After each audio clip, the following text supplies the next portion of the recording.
clients and obey the court order.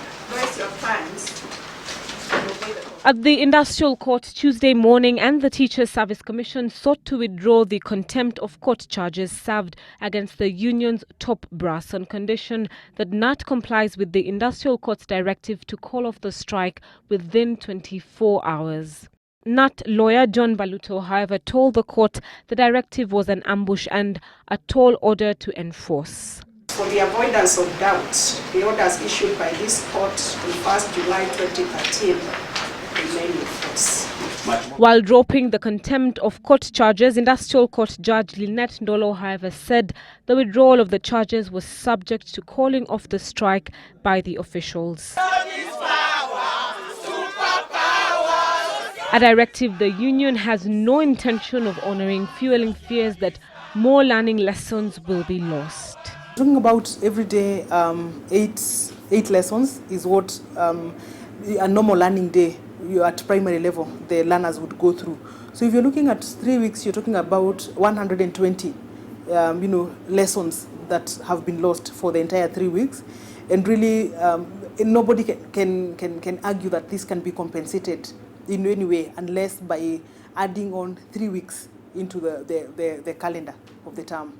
This in a school term that is as demanding as it is intensive, given the challenge of completing core tasks in the education calendar, including the completion of the syllabus.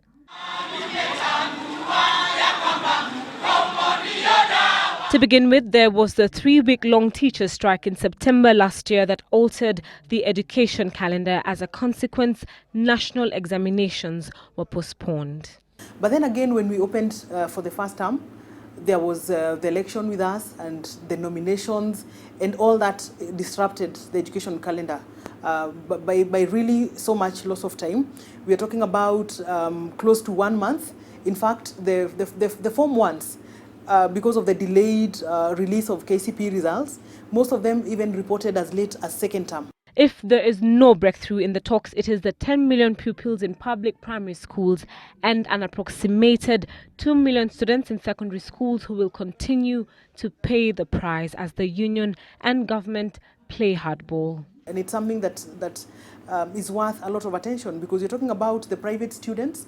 They're going on with their business as usual, and yet they will sit the same exam. And then we shall be here talking about balancing. We want this number of public students, the same as private. And really, it's not a fair playing ground, because the private students have been on business.